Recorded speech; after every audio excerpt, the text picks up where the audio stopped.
Welcome to the Deep Dive. Today, we're taking a deep plunge into the captivating world of Cole Porter's music. His tunes are known for their wit, their elegance, and their absolutely unforgettable melodies.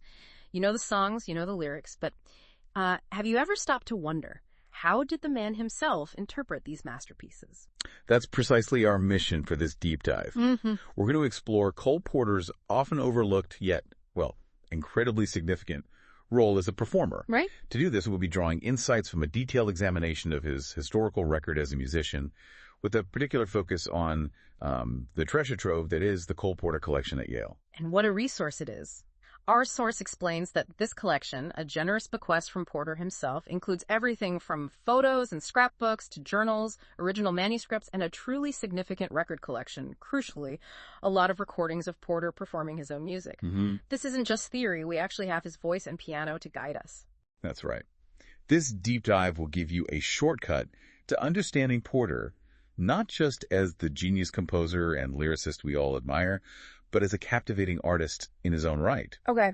We'll be looking at how his personal performances shaped his musical legacy and, perhaps more importantly, revealed so much about his true creative intentions. And for those of you who want to hear for yourselves the remarkable nuances we'll be discussing today, the podcast description will contain links to some of these very recordings of Porter performing his own songs. Yeah, they're definitely worth hearing. As well as some rare tracks with just his isolated vocal or piano. Trust me, you'll definitely want to check them out after this. Absolutely. So let's unpack this. Most people know Cole Porter songs, but what about Cole Porter, the performer? Our source reveals a fascinating tension here.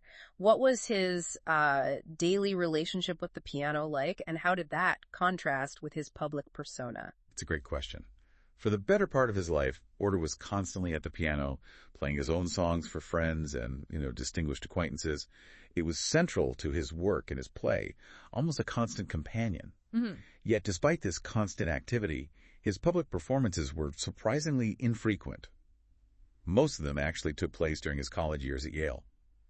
So he was primarily a private performer. It's kind of hard to reconcile that intimate image with the public legend of a Broadway and Hollywood giant. How do these private sessions redefine our understanding of him? It certainly does. Our source highlights the amusing irony of his confession. I hate parading my serenading. Because, in fact, he genuinely loved performing, but he preferred intimate, sort of salon-like settings, maybe an exclusive Elsa Maxwell party, certainly not a large concert hall. Right. This shows you a different facet of the public figure you might know. A private artist, deeply engaged with his music, even before his debilitating riding accident in 1937. Oh, yes. Which, of course, would have made public performance much more physically challenging later on. Given his preference for intimate settings, it's, intriguing that he made commercial recordings. What makes these particular recordings so crucial for understanding him as a performer?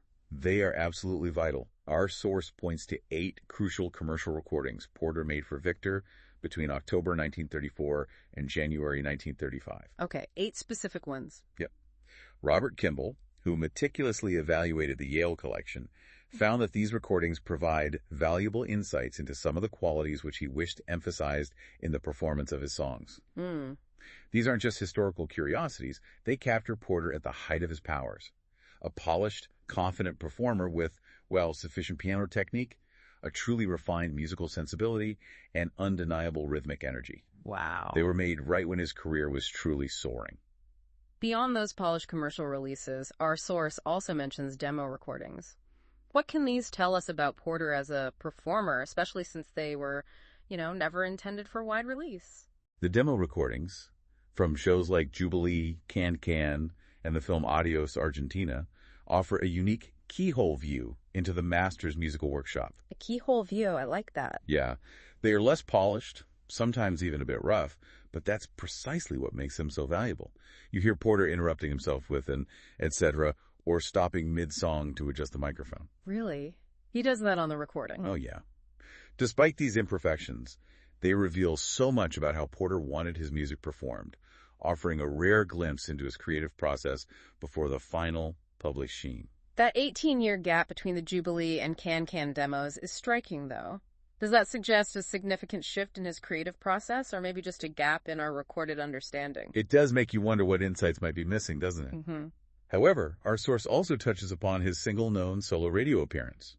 In December 1934, Porter was featured on Fleischmann's Yeast Hour. What's particularly fascinating here is how this performance allowed him a unique kind of rhythmic freedom. He sang with his studio orchestra, unencumbered by the need to accompany himself. Ah, so he could just focus on singing. Exactly. Which, as the research indicates, allowed for some spirited and uninhibited delivery. So if we piece together these different performance contexts, the private salon sessions, the polished commercial recordings, the rough demos, and that rare radio spot, what does this all mean for how he actually performed his own music? What are the defining characteristics of Porter's unique style, especially beyond what was literally written on the score? Well, the most consistent trait across all his recordings is his clear, impeccable diction. This is paramount. Diction, okay. Our source emphasizes that his primary aim was for every single word to be understood. He would literally sit in rehearsals with a whistle and blow it every time he couldn't hear a lyric. Get out, a whistle. Yep. His delivery is often described as heightened speech, where pitches would intentionally wander in and out of the tune, much like great singing comedians, Interesting. If you listen to his rendition of The Physician, for example, he kind of intones lines over the accompaniment before finally hitting the melody, making the witty lyrics the absolute focus. That attention to the lyrics makes perfect sense, given his genius as a wordsmith. But what about rhythm? Was he a stickler for the exact rhythms on the page, or did he take liberties there too? No, not at all. Porter was never beholden to the precise rhythm of the melody. He often varied it to suit the natural scansion of the lyric, to make the words land just right. Okay. While he famously warned Frank Sinatra, "Don't sing it if you can't keep to the line I composed," regarding pitches. Right, I remember that. This didn't apply to rhythm. It's an interesting distinction, actually.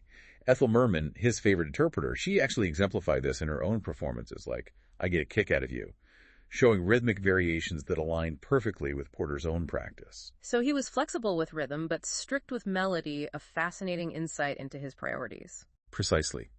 You can hear his own rhythmic departures, such as the syncopations he adds in his recording of Anything Goes. Mm-hmm. And in a bold move during his radio appearance performing You're the Top, he improvised the line, "You're cellophane," a wonderfully absurd superlative, delivered with a distinct, spontaneous rhythmic twist. You're cellophane. That's brilliant. It truly shows his ability to take risks and play with a live performance. So he wasn't just playing the notes. Not at all. And if we connect this to the bigger picture of his overall performance style, his piano accompaniments on the commercial recordings were also deceptively facile. Deceptively facile, meaning? Meaning what appears effortless actually conceals considerable complexity. Porter himself admitted his accompaniments were usually too complicated for publication, and were often simplified for the sheet music. So the versions we see on paper aren't quite what he played himself. But not entirely, no.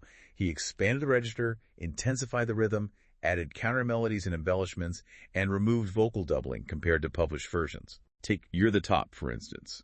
He plays it at a lively pace, with sparse right-hand foxtrot backbeats and the bass in a low register, almost like a double bass in a dance orchestra. Okay. He uses crescendos and accelerandos that thrust energy towards the downbeat and syncopated figures that propel the song forward.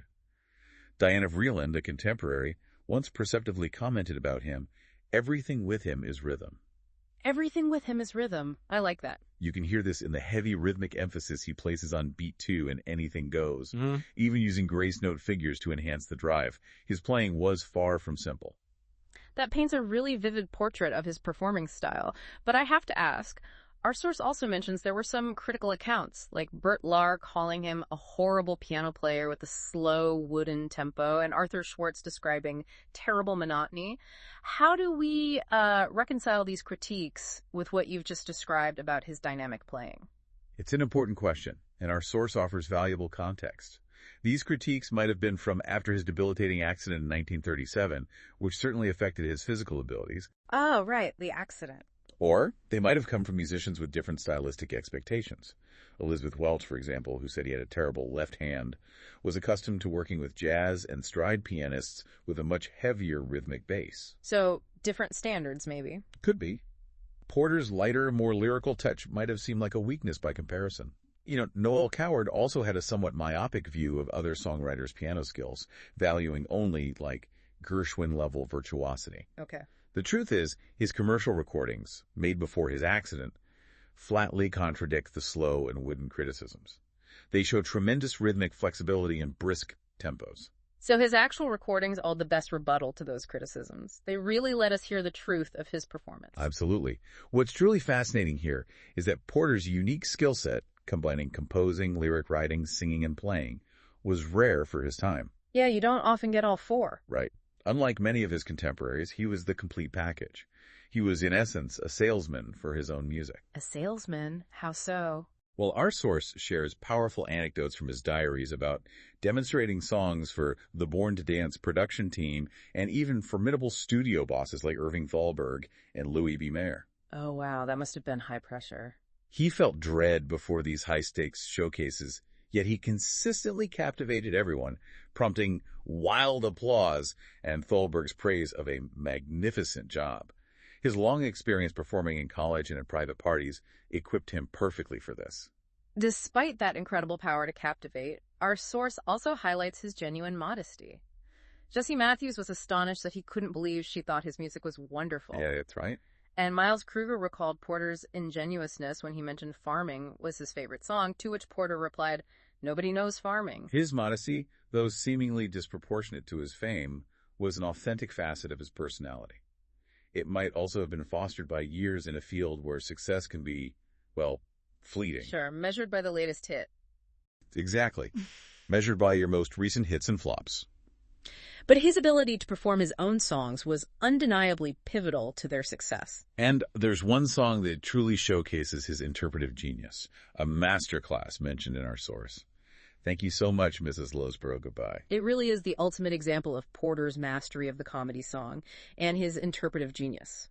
Our source compares Porter's version with Beatrice Lilly's, who was a great theater veteran. Yeah. While Lilly's delivery is excellent, Porter's conveys a unique, restrained bitterness and anguish, transforming it into a complete story rather than just a song. Bitterness and anguish in that song. Yes.